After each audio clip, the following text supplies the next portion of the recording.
Alors, ce jour de Shalom Bayit, ça commence par une question. À savoir, comment tu gères si tu es en décalage avec ta femme sur certains points.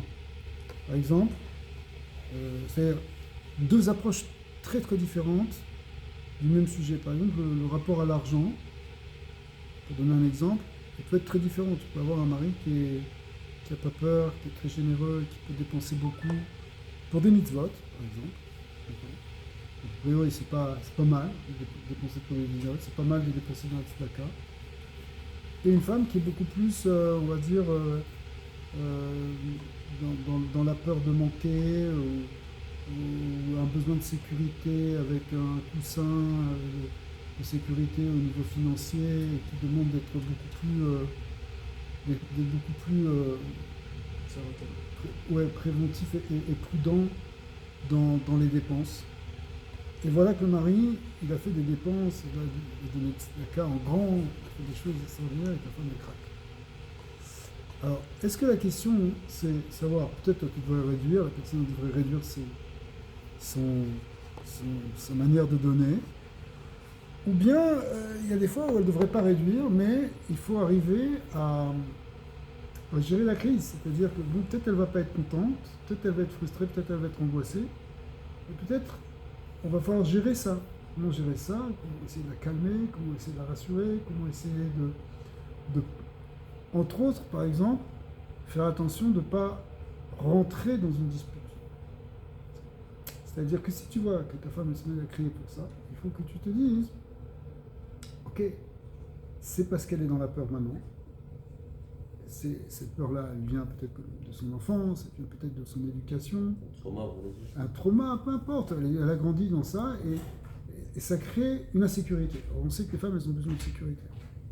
Donc en fait, en faisant cette mitzvah, un peu complexe, tu lui as créé une insécurité. Maintenant, ce qu'il faut, c'est retrouver ce sentiment de sécurité. Donc, au lieu de dire, bon, t'as rien compris, laisse-moi faire, etc., c'est pas seulement ça. Il faut au contraire essayer de se montrer rassurant. Parce que c'est son besoin. Elle a un besoin maintenant de sécurité. C'est dur de se montrer rassurant.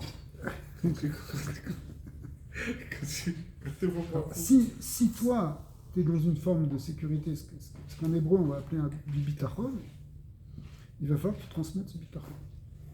Donc, maintenant que tu l'as fait, ou bien la prochaine fois, hein, tu vas donner moins. Mais si tu as fait ça, tu peux donner moins. Ça c'est une question que toi tu te poses avec toi-même. Mais je dis ça comme une possibilité, si tu veux, pour éviter un... Ou bien tu augmentes son degré de bitachon. Tu vas étudier avec elle, Shara Bitachon, qui construit le bitachon. Tu vas arriver à lui montrer, tu vas l'amener chez un tzaddik, tu vas trouver toutes sortes de solutions pour qu'elle retrouve une stabilité émotionnelle et qu'elle ait plus cette peur. Tu vois? Donc le problème, c'est pas de savoir si on va se disputer qui a raison, qui n'a pas raison. C'est une question de répondre à son besoin fondamental qu'elle a. Même si pour toi, tu n'as pas ce besoin puisque ça ne t'inquiète pas. Elle, ça l'inquiète. Alors il faut la rassurer. C'est vrai d'une manière. Des fois, il y a des situations où il n'y a vraiment pas, et on ne sait pas comment on va payer, et on est endetté, on ne sait même pas comment on va payer le loyer. Et malgré tout, il faut rassurer sa femme. On souhaite ça à personne, mais ça peut arriver. Et il faut arriver à créer quand même un sentiment de bitachon dans la maison. Le problème, c'est quand le mari il est pris lui-même dans une angoisse, et qu'il ne dort plus la nuit, qu'il est aux aguets, qu'il se sent étranglé, qu'il est dans la peur, c'est très difficile de transmettre ce bitachon. Donc lui-même, il va falloir qu'il fasse un travail pour l'avoir.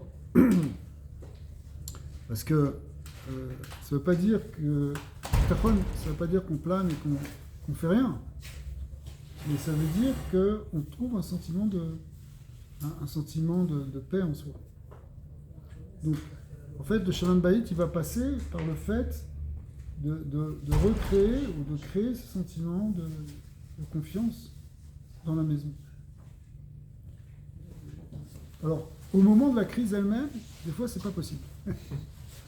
C'est l'orage, C'est l'orage, il faut laisser passer l'orage. D'accord. Ouais. La roche. Faut laisser passer. Si toi, tu viens maintenant, tu commences à discuter, il faut que mettre de l'huile sur le feu. Ça sert à rien. Donc, le point commun de tout ça, c'est comprendre l'état dans lequel ta femme elle est. Comprendre dans quel état émotionnel, qu'est-ce qui ne va pas en elle pour qu'elle s'énerve. Puis il y a peut-être d'autres causes, il n'y a pas que ça. Ça, c'est peut-être une goutte qui fait déborder le vase par rapport à d'autres choses. Mais en tout cas, c'est ça son émotion.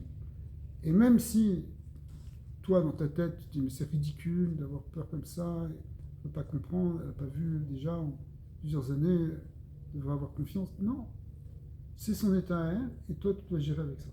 Tu dois gérer avec ça, et la manière de gérer, c'est pas en lui reprochant, c'est pas non plus en l'ignorant, c'est pas l'ignorant, mais c'est montrer compréhensif. Je comprends ce que tu ressens, j'accepte ton ressenti.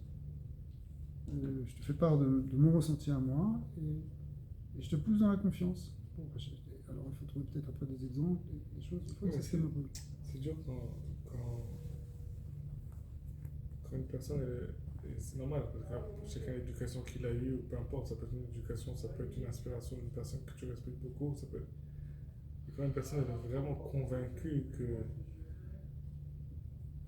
c'est comme ça que ça marche, c'est un chemin qui marche, parce que elle a vu ou elle a vécu que c'est comme ça que ça marche. Alors, il n'y a pas d'argumentaire sur ça à la fin. C'est pas une question de logique, c'est pas une question de contraire.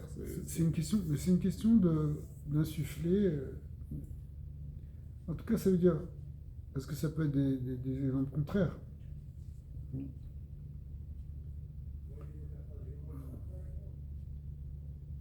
Bon, ou alors il faudra aussi, peut-être comme dans l'avenir, modérer d'une certaine manière, faire attention à certaines choses.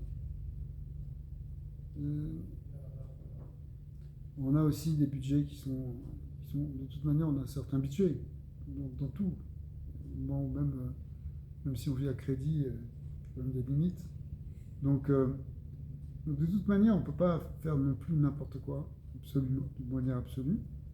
Donc il y a aussi une manière de rentrer du cercle. Si c'était le cas contraire, par exemple, un mari qui serait très radin, ouais, qui ne veut pas dépenser, qui est pour chaque chose, il rechigne à acheter. Et la femme, elle se plaint, mais j'ai besoin de changer ça, pourquoi tu ne veux pas changer ça? Je veux changer des nouvelles chaises, un nouveau canapé, refaire la peinture. Et le mari, il est là, ouais, mais je ne sais pas si on a le budget, on ne va pas y arriver, tu ne sais pas tout ce que j'ai à payer. Ce qui est vrai, il a des factures, d'accord? Mais en même temps, il y a un besoin de donner. C'est le sens contraire.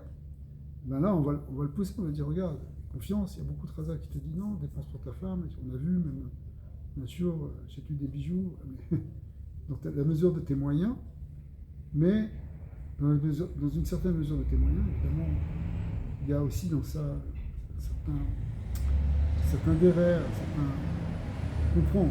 Ouais, il ne faut pas être complètement fou non plus. Je vais expliquer. Alors, Même pas ça. hein? Non mais ça te plaît pas, mais c'est comme ça. Moi je dis même pas ça. Ouais, hein? Même pas ça. Même pour le Sadaka, bien sûr. Bien sûr, pour le Sadaka, c'est des phrases. Le Balatania. Même le Balatania, c'est marqué dans le Tanya, à plusieurs endroits d'ailleurs, que ce qui est marqué dans l'Yerushalmi, qu'on ne doit pas donner plus que 20% de Tzedaka. Que le Maaser, c'est limité à 20%. C'est entre 10 et 20%. 10%, c'est le mida minimum. 20%, c'est mitzvah minamoufra, c'est très bien de faire en donnant 20%, un cinquième. Mais la Mishnah, elle dit, enfin la Gemara, elle dit qu'il ne faut pas donner plus que un chomesh, plus que 20%. Pourquoi? Parce que à ce moment-là, tu t'appauvris toi-même. Alors, d'abord, il y a plusieurs raisons. Ça veut dire que si quelqu'un est extrêmement riche, il peut donner même plus que 20%, sans problème. D'accord? Si ça n'affecte pas, ça ne le met pas en danger, il a de quoi vivre largement, il peut donner plus. Pourquoi pas? Qui lui a dit de s'acheter une deuxième maison de campagne, une troisième voiture? Peut-être que s'il veut, il peut donner ça à Tzedaka, hein, puisque de toute façon, il a tout ce qu'il faut.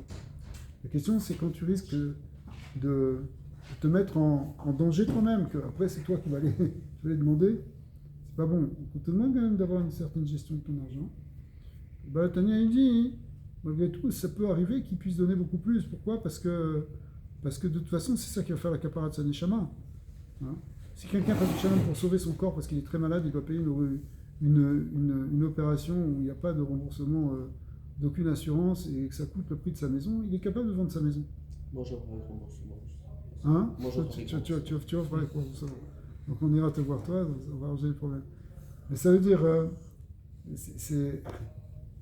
ça veut dire pour sauver ton corps, tu es capable de donner beaucoup. D'accord? Et pour sauver ton âme, tu devrais être capable de donner encore plus. Donc il peut y avoir ce guédère-là, mais malgré tout, qui a dit qu'il faut que tu sauves ta âme comme ça, ça aussi, ça demande une adracha. Ouais. Ça demande une certaine direction. Donc, il y a quand même... c'est quand même quelque chose qu'il faut recentrer parce que le judaïsme, c'est un mixte, un mélange, un mix entre la émouna et le sechel. On avance avec la émouna. La émouna, d'un côté, elle peut être plus que le sechel, elle peut être plus que l'intellect. Ouais, elle peut toucher les... Mais en même temps, il y a aussi un sechel. Sinon, si c'est comme ça, on n'aurait même plus besoin de halakha, on n'aurait plus besoin de cadre. Il y a un cadre dans toute mitzvah. Dans toute mitzvah, il y a un cadre, il y a des shiurim. Alors c'est sûr qu'il y a l'ifnei mishvat hadin, mais même dans l'ifnei mishvat hadin, on voit qu'il y a quand même certaines limites. Alors, il y a des cas extrêmes. Si maintenant quelqu'un il veut... Bon, c'est la fameuse histoire avec le tzaddik là, qui a vendu les tefilines de son père. Et il a acheté un etrog alors que sa famille elle mourait de faim. On l'a déjà raconté plusieurs fois cette histoire. Vous la connaissez? Non. C'était qui? C'était le fils de Rabbi Michael Mizlotchov, je crois. Et un tzaddik. Et c'est un tzaddik. Bon, ok, il avait une femme et des enfants. Et il vivait sans parnassa pratiquement. C'est-à-dire de manière très limitée, à tel point qu'ils avaient faim à la maison. Et il avait hérité de son père, parce que son père était un sofer, qui avait écrit des tefilines extraordinaires. C'était ces tefilines. Tout le monde aurait voulu acheter les tefilines de son père, qui était lui-même un très grand tzaddik. Ça valait beaucoup d'argent, mais il ne voulait pas le vendre. Non, c'est les tefilines de mon père, je ne les vends pas. Alors, la question se posait, tu n'as même pas de quoi manger, pourquoi tu ne vends pas? Ça va alléger un petit peu. Mais lui, il ne voulait pas les vendre. Une fois, c'est arrivé avant Sukkot, et il n'y avait rien pour faire la fête. Quelques jours avant Sukkot, il n'y avait rien. C'est la dèche, sa femme ne sait même pas comment elle va faire du pain pour Sukkot. Hein? Pas oublier la viande et les vins. Il n'y avait rien, c'était très limité. Combien elles peuvent vendre encore des trucs dans la maison, il n'y a plus rien. Et lui, il est tout en train d'étudier la Torah. C'est pas ça qui rapporte de l'argent. Alors, elle lui a demandé. Et non, il ne voulait pas vendre des tuiles. Bassoff, il est venu dans la ville un marchand d'étrog. Comme avant Sukkot, à l'époque, c'était des gens opulents qui venaient. Il n'y en avait pas beaucoup, mais ils vendaient. Et lui, il voulait acheter un étrog, il est allé voir. Et il dit, est-ce que tu as un bel étrog? Il dit, oui, j'ai un très bel étrog cette année, mais c'est pas pour toi. C'est pas pour toi, tu ne peux pas l'acheter. Il dit, si, fais-le-moi voir. Bon, il a insisté, il dit, bon, ok, je te montre. Un étrog magnifique, vraiment magnifique, Louda, hors norme. Ceux que tu trouves une fois tous les 10 ans. Et encore, c'est pas pour nous. Et voilà, il monte cet étrog, il tombe amoureux de cet étrog. Il dit, cet étrog, je le veux. Tu sais combien ça coûte? Ça coûte 1000 roubles. Tu dis, oh, 1000 roubles, c'est, je sais pas combien, 10 000 $. Ok? Aujourd'hui. Alors, 10 000 roubles, qu'est-ce qu'il est parti faire? Il est allé vendre les tefilines de son père. D'accord. Alors, il est allé vendre les tefilines de son père, il y avait un acheteur qui, depuis longtemps, voulait acheter, il a acheté 1000 roubles. Il revient avec les 1000 roubles, il achète les trocs. Il revient, il dit, un troc extraordinaire. Il n'a pas pensé qu'il n'a encore rien à manger pour ce code, qu'il n'a encore rien fait. Il est dans une simcha d'avoir ces trocs. Et il voit, il est là, il est joyeux. Il voit, bon, il rentre à la maison. Ça va, me dit, qu'est-ce que tu es content comme ça? Il commence à trouver que c'est bizarre, pourquoi tu es Bessimra? On est angoissé, toi tu es Bessimra. Alors, voilà, ouais, Elle comprend. Qu'est-ce que t'as fait? Elle est intelligente, elle comprend. Qu'est-ce que t'as fait? Dis-moi que t'allais acheter un étrog. Bon, lui, il ne sait pas mentir, il ne veut pas mentir, c'est un sadique. D'ailleurs, il ne faut pas mentir, entre parenthèses. Donc, qu'est-ce qu'il fait? Il est obligé de lui lâcher qu'il a acheté l'étrog, et il comprend. Et, quoi, tu as vendu les thunes de ton père pour acheter un étrog qui, dans une semaine, ça ne vaudra même pas 5 kopecks? Ouais. Mais tu es complètement fou. Elle commence à s'énerver, elle pique une crise, elle pète les plombs, mais grave, elle hurle, elle crie, elle lui prend l'étrog, elle arrache le piton. Donc, l'étrog, il n'est plus valable du tout pour faire la mitzvah. Il n'est pas saoul maintenant. Maintenant, il ne vaut plus 1000 roubles, il ne vaut rien. Il ne vaut plus rien. Et lui, il a un moment comme ça où il frise, et tout d'un coup, il se met à danser, être content, à chanter, et être heureux. Alors là, sa femme, elle devient encore plus folle. Mais, bon, après, ça va passer. Mais dans la nuit, il va faire un rêve. On lui a expliqué que le fait qu'il a été content à ce moment-là, ça fait un rach dans le ciel, ça fait un remue-ménage chez les malachim. Pourquoi? Parce que de ne pas s'être énervé là, c'est plus grand encore que le fait d'être allé acheter ce étrog. Déjà, la Messirut Nefesh pour une mitzvah, c'est quelque chose d'extraordinaire dans le ciel, mais le fait qu'il ne s'est pas énervé, ça c'est une plus grande mitzvah encore. Bon, bref, l'histoire, elle a dû continuer probablement. Mais c'est Baal Shem Tov qui lui a expliqué ça.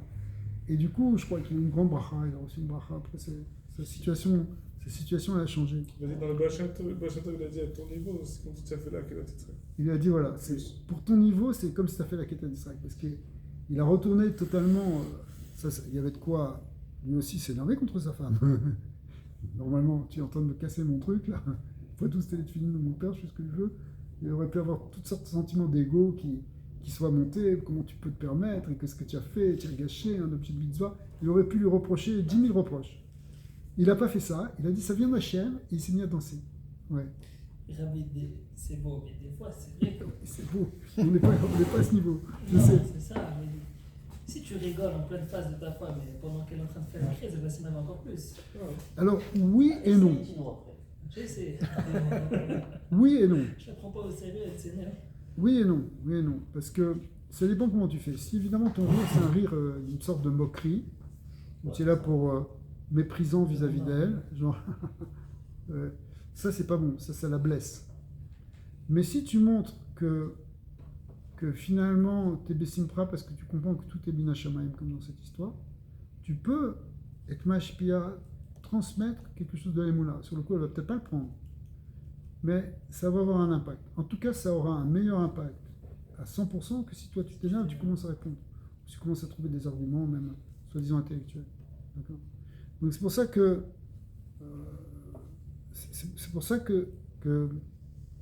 bon, ce cours de l'émoula, il faut arriver, ça reprend ce qu'on disait au départ, c'est-à-dire là c'est un cas extrême, un peu comme le tien presque, qui est aussi extrême, mais qui est dans lequel la solution, c'est de transmettre une forme de sécurité et de confiance.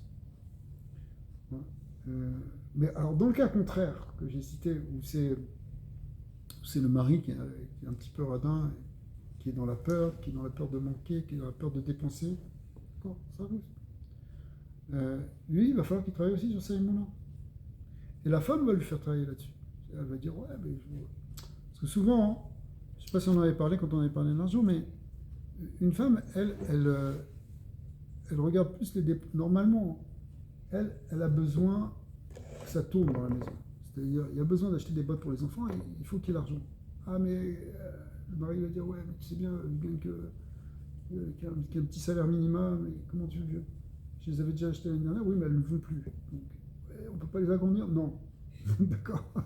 Mais oui, donc il va falloir trouver des solutions. Alors, les solutions, il faut trouver des solutions cachères, évidemment, bien sûr. Hein. Je ne vais pas faire des magouilles, des choses comme ça pour trouver de l'argent, mais c'est pas ça. Mais en même temps, la femme, elle va le pousser par les moulins. Et plus lui, il va avoir des moulins, et plus il va tirer la bracha. C'est quelque chose qui va avec. Donc, en tout cas, en principe. Ouais. Mais dans tous les cas, ça veut dire, l'idée, même s'il y a des différences, même s'il y a des dissensions, même s'il y a des disputes, c'est de ne pas rentrer dans la marloquette, pas rentrer dans la dispute. Il ne faut pas relever. Et il faut comprendre toujours où est-ce que l'autre se place. C'est quoi sa position émotionnelle? Qu'est-ce qu'elle ressent? Elle ne ressent pas la même chose que toi, parce que toi, tu ne viens pas du même endroit. D'abord, toi, tu es un homme et elle, c'est une femme. Déjà, c'est une grosse différence. Mais tu n'as pas aussi le même référentiel, tu n'as pas grandi de la même manière, tu n'as pas la même éducation, tu n'as pas la même sensibilité de nature. Oui. Donc, il faut quand même apprendre à connaître l'autre. Ce qui est intéressant, c'est ça un peu des fois l'ambiguïté qui peut arriver, c'est que, je prends un exemple concret. Une dispute traditionnelle, quelqu'un il s'énerve avec sa femme, même si c'était sa faute. Mais dans la dispute, le gars il a mal parlé, il a levé le ton. 10 minutes après, même si c'était pas de sa faute, il peut quand même aller la voir et lui dire regarde, Mekhila, si je me suis emporté, je voulais pas parler comme ça, ou merci de manquer de respect.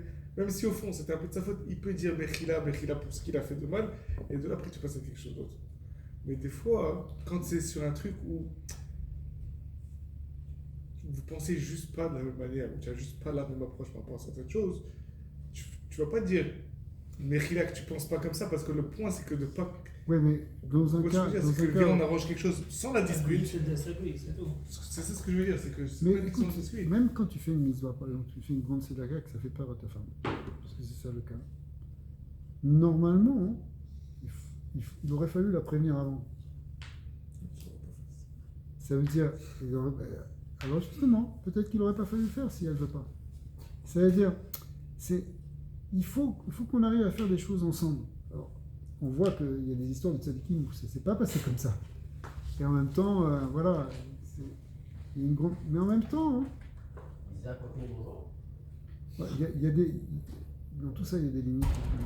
Bien sûr, pas de folie trop. Non, mais même, aussi, on ne doit pas être non plus complètement tenu par sa femme. Par exemple, une femme qui te dit moi, Shabbat, je veux aller à la plage et je veux que tu viennes avec moi. Bon, ici, il y a peu de risques qu'elle vous dise ça. On est 15 cm de neige en avant. Mais il y a une femme qui vous dit ça parce qu'elle habite à Réchanetien, d'accord? Donc il y a une belle plage, ok? Ou Herzliya, ok? Ça va vous arriver bientôt. Alors, les attachés. Mais pas ça ne va pas vous arriver que votre femme va vous demander. Mais imaginez quelqu'un qui fait ça. Et lui, surtout s'il est en train de faire tchouva, hein, lui, il ne veut pas ça. Au contraire, il veut faire Shabbat, il veut aller au shiur l'après-midi, il veut faire mincha. Même aller marcher là-bas, c'est pas sniout. Il ne veut pas de ça. Alors, il y a des limites. C'est sûr qu'il y a des limites. Il va falloir expliquer. Il va falloir expliquer pourquoi tu fais ça. Pourquoi tu ne veux pas. Pourquoi c'est important pour toi. Tu ne peux pas non plus transgresser la Torah pour le Shalom Bayit. Mais en même temps, qu'il y ait un certain compromis possible, il y a des fois des compromis. Il faut les trouver. Il faut savoir les trouver. Une femme qui vous dit ouais, la Khotnina, je ne peux pas. C'est vrai. Je te dis je ne peux pas. Mais pour autant, c'est quelque chose qui est important. Tu ne peux pas. Ça te touche ta neshama à toi aussi. Et en plus, c'est pas ça qui va améliorer le Shalom Bayit, parce que le Shalom Bayit, il dépend aussi de la Khotnina. On l'a déjà vu, plus ou moins. Peut-être qu'on va revenir là-dessus. Donc c'est sûr que si vous voulez, il faut qu'il y ait une adracha, il faut qu'il y ait une manière de trouver un équilibre, un compromis dans des choses qui sont permises, et qui sont... En l'occurrence, dans ces histoires de staka, alors peut-être on peut discuter, voir, regarde si on peut répartir, ou l'amener progressivement à la convaincre, pour qu'elle ait le sentiment qu'elle fait les choses avec toi. Ou alors, si c'est vraiment... Ou alors, il ne faut pas lui dire, tu fais des mitzvot. C'est possible aussi. Et à ce moment-là, c'est un choix. C'est acceptable par toi. Ouais. Si on peut éviter. Est-ce qu'il faut tout dire à sa femme, de manière générale? Pas forcément. Pas forcément. Parce qu'il faut la préserver. C'est comme les havdil. Je dis les havdil pour pas qu'on confonde avec un enfant. Tu ne dois pas tout lui dire. Par exemple, la parnassa. Tu n'es pas là pour angoisser tes gosses. Tes gosses, ils doivent vivre normalement. Hein, même si toi, tu es angoissé parce que c'est difficile en ce moment. Peut-être avec ta femme aussi. Peut-être ta femme, il faut essayer de la préserver, si tu veux. Elle est là, elle est déjà en train de courir avec ses gosses, elle les amener à l'école, les ramener, les faire ça, s'en sortir, travailler. Est-ce que tu vas lui charger une angoisse en plus? Non.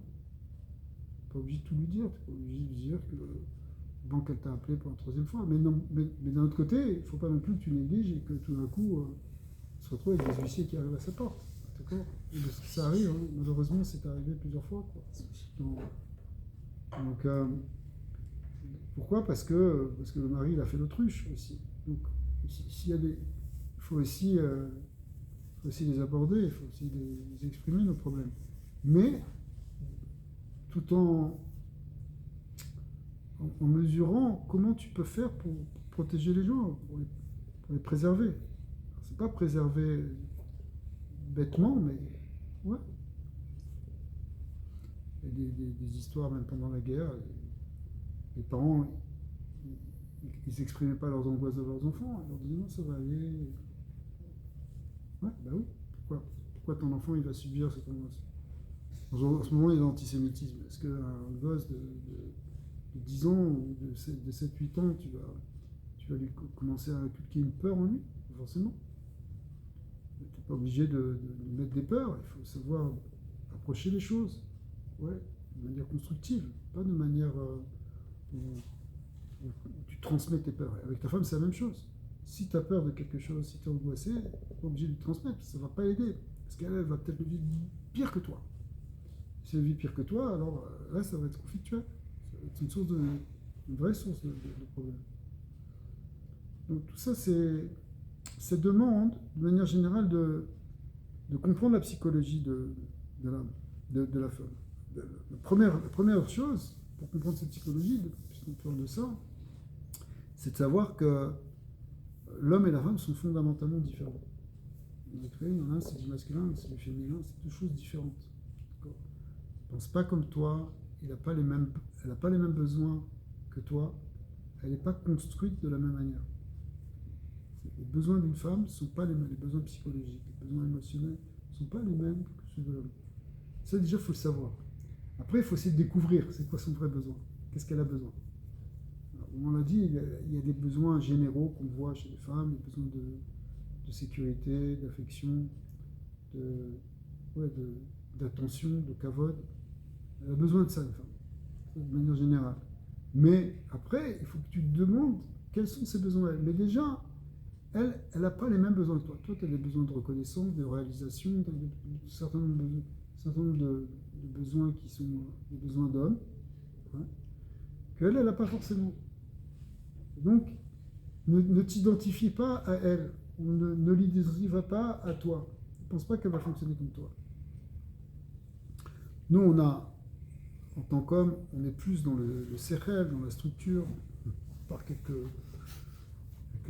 exceptions, ce qui n'est pas vrai d'ailleurs non plus.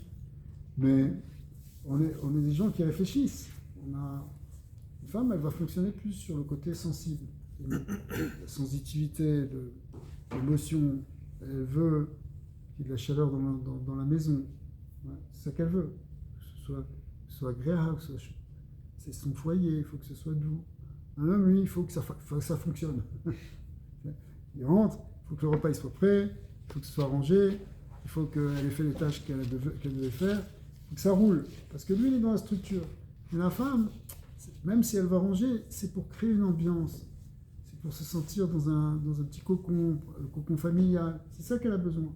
C'est pas parce que les choses, elles doivent être en ordre pour que ça fonctionne. Elles doivent être en ordre pour créer une atmosphère. C'est ça. Non.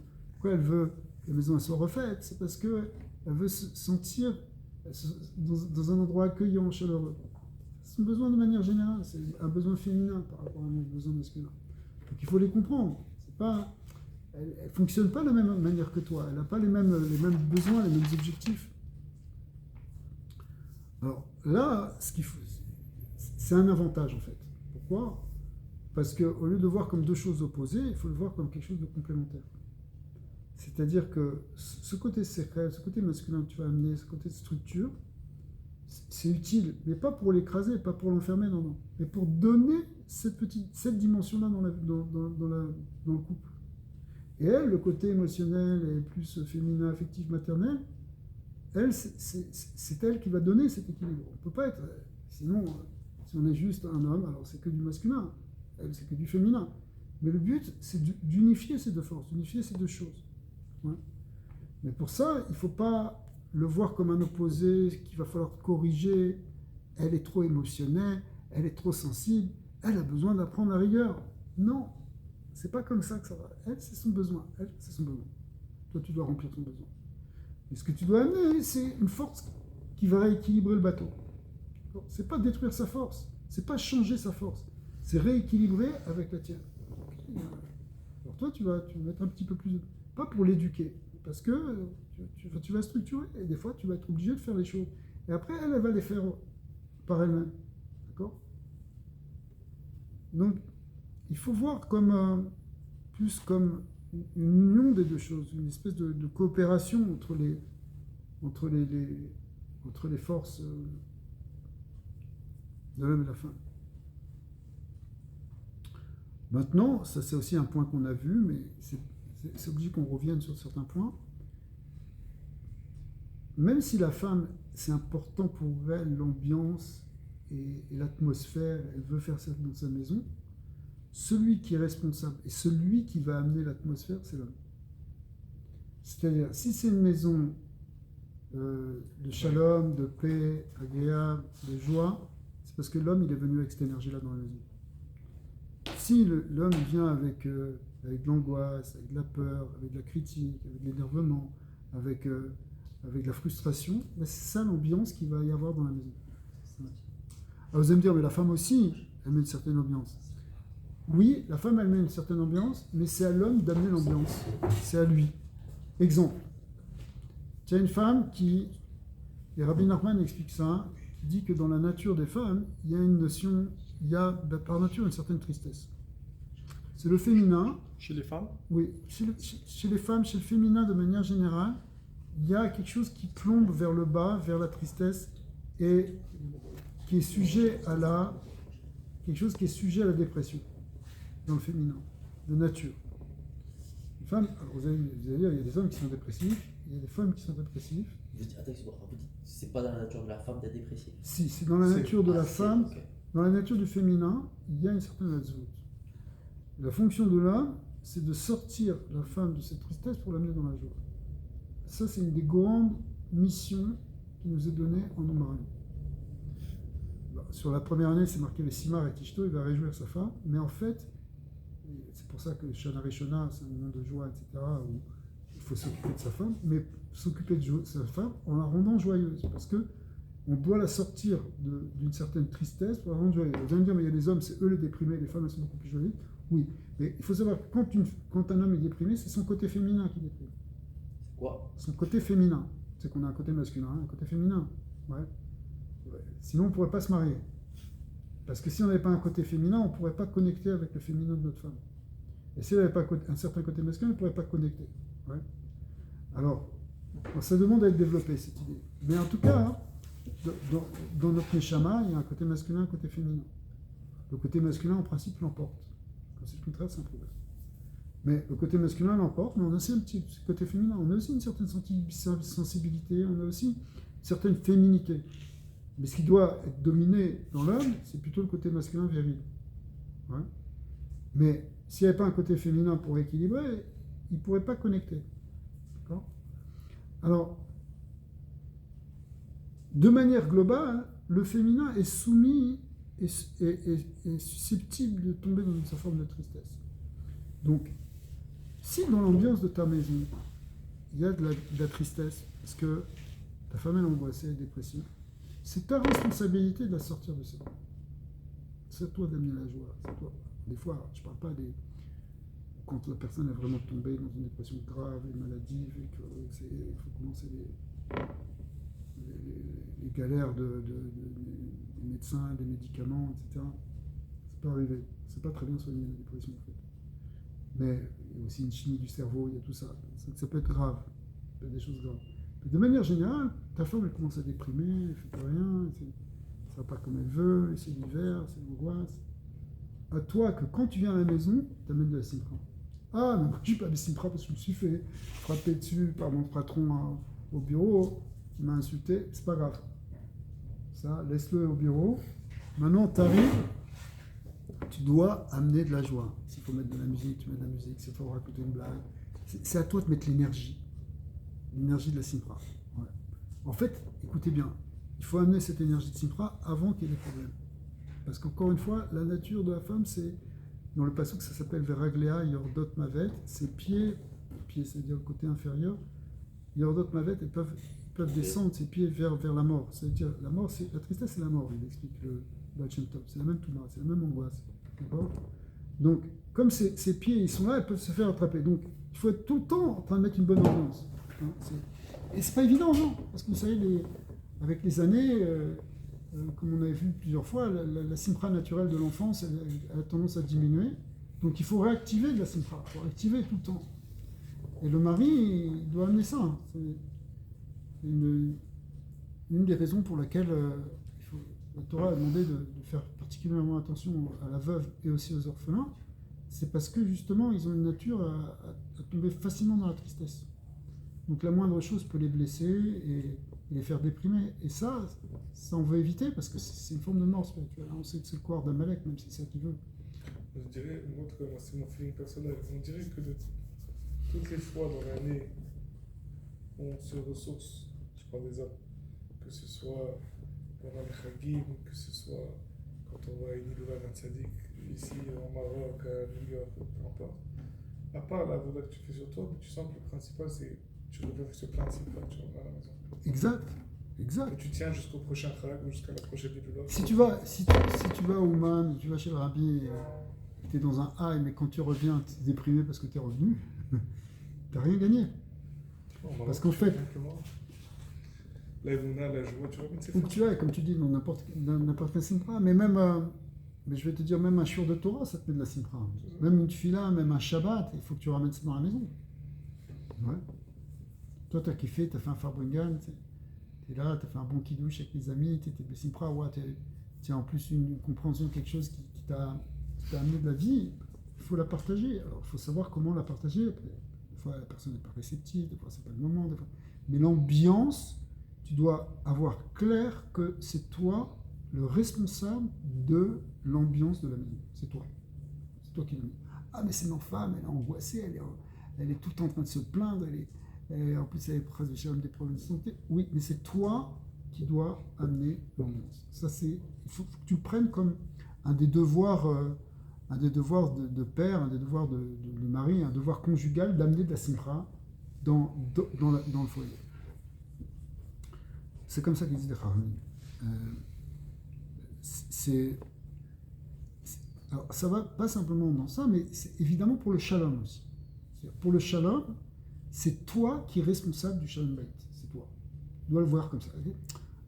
Quand tu es père, tu sens que tu es un père, tu es responsable de tes enfants, tu es responsable de leur sécurité, de leur amener à manger, de leur amener d'éducation, et même tu es responsable du shalom bayit. En tant que père, en tant que balabayit, c'est toi le gardien du shalom. Donc, ne dis pas, ouais, mais c'est à cause d'elle, c'est toi.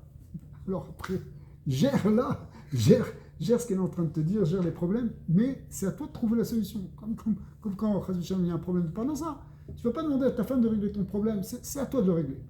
Bon, la femme aussi, elle peut travailler, bien sûr, mais je veux dire, ça veut dire, tu ne vas pas aller chercher, c'est à toi, c'est ta responsabilité d'amener du pain. C'est toi d'amener le confort. D'accord ? S'il faut aller travailler, tu vas aller travailler. Donc, la même chose sur le shalom.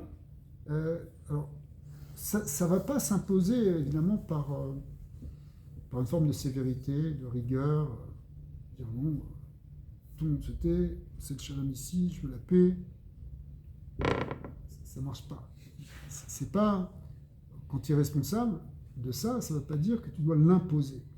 Par contre, tu dois avoir une certaine autorité spirituelle, en quelque sorte, qui a un certain rayonnement qui va amener cette ambiance et qui va amener ce shalom.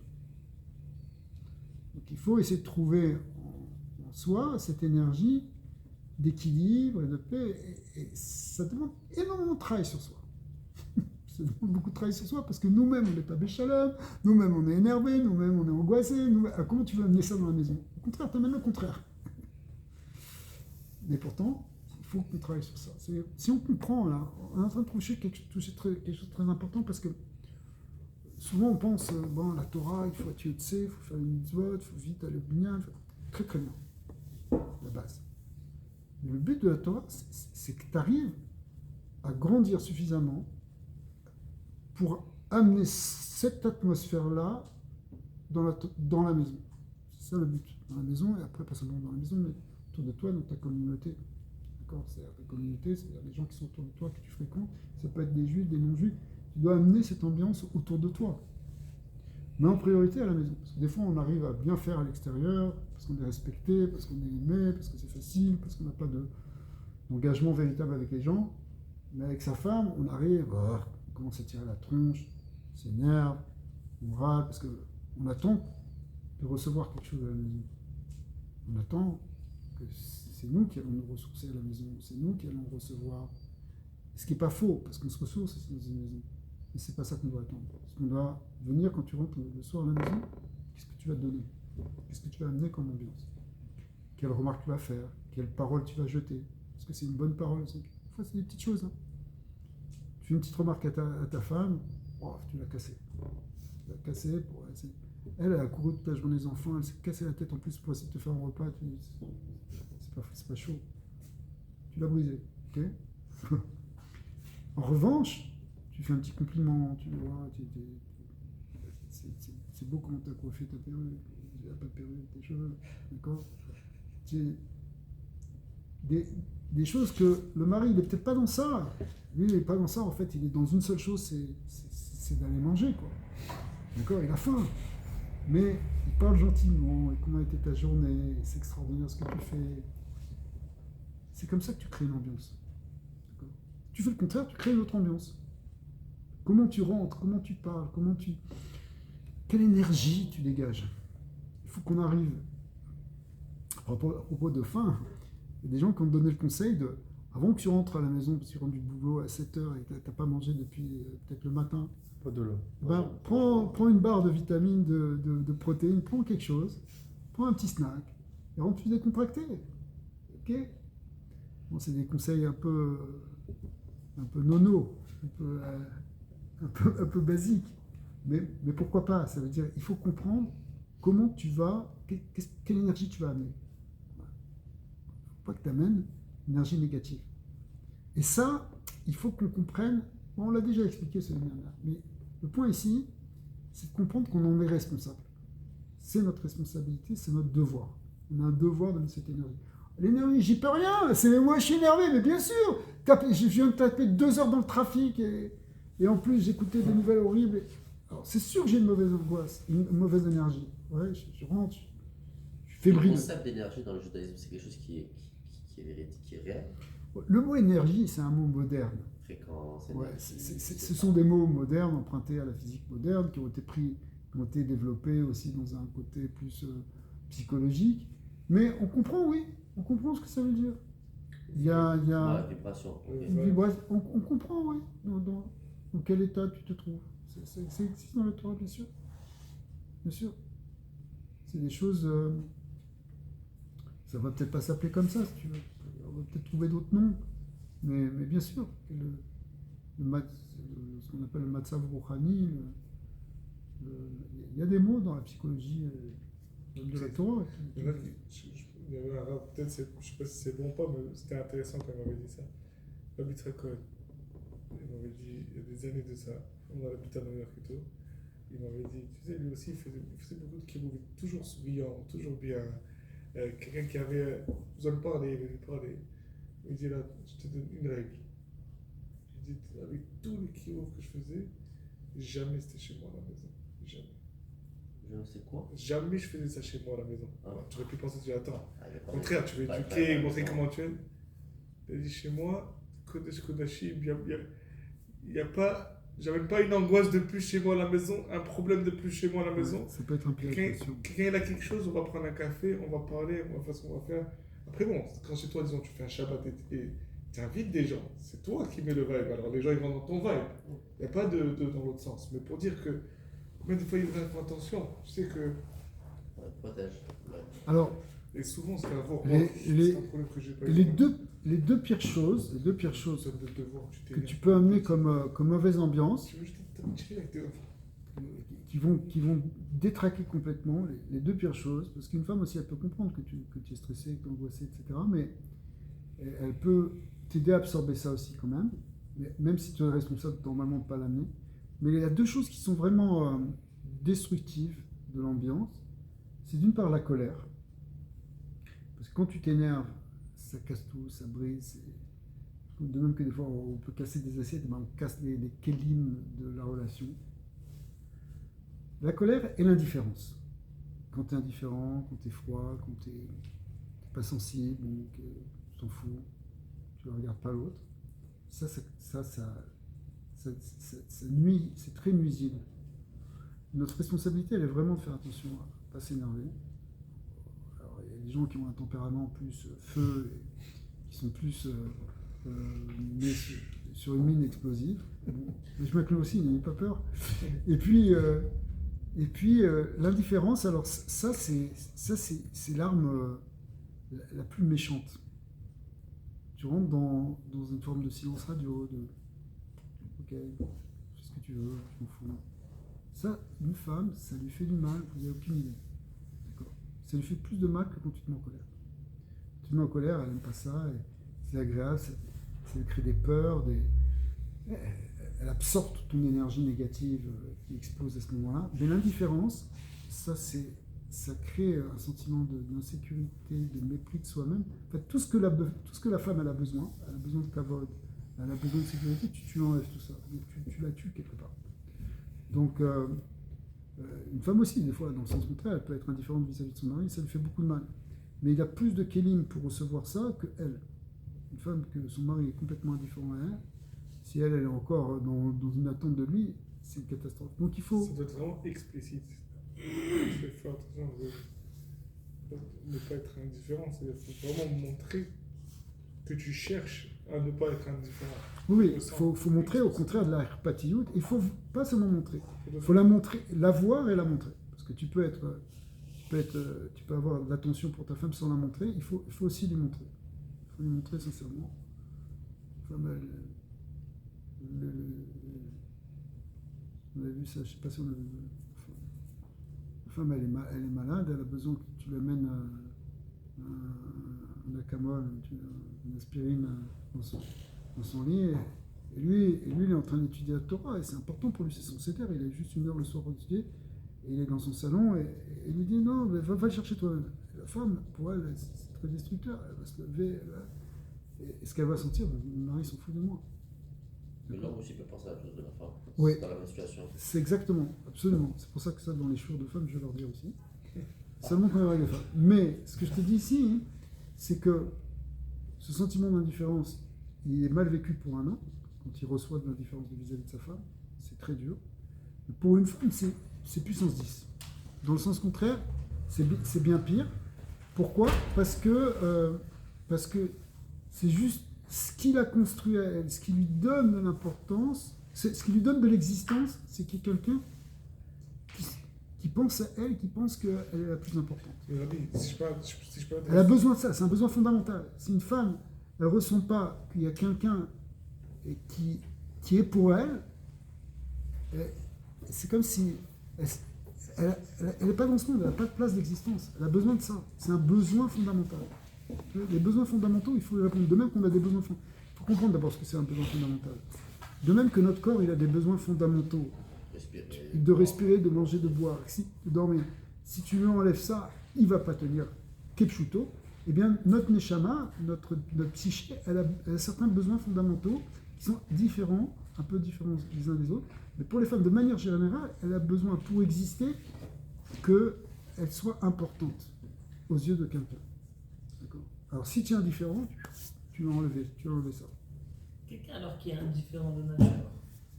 Maintenant, il écoute ce shiur et il va lui dire ok, je vais faire un effort. Mais Quelqu'un c'est qui est pas différent. lui, c'est fake. Il a, Il le fait pour faire plaisir à sa femme, il ne le ressent pas vraiment. la différence, c'est la clipa Il va d'Amalek. ressentir Tu sais que la aussi. différence, c'est la clipa d'Amalek. Pourquoi ça fait partie de la clipa d'Amalek? Parce que c'est un manque d'amour du prochain. Et en fait, c'est lié avec la haine gratuite. Et au fait, quelqu'un qui est indifférent, c'est quelqu'un qui pense qu'à lui. De manière générale. Donc c'est sûr que de manière absolue, il doit absolument travailler sur lui.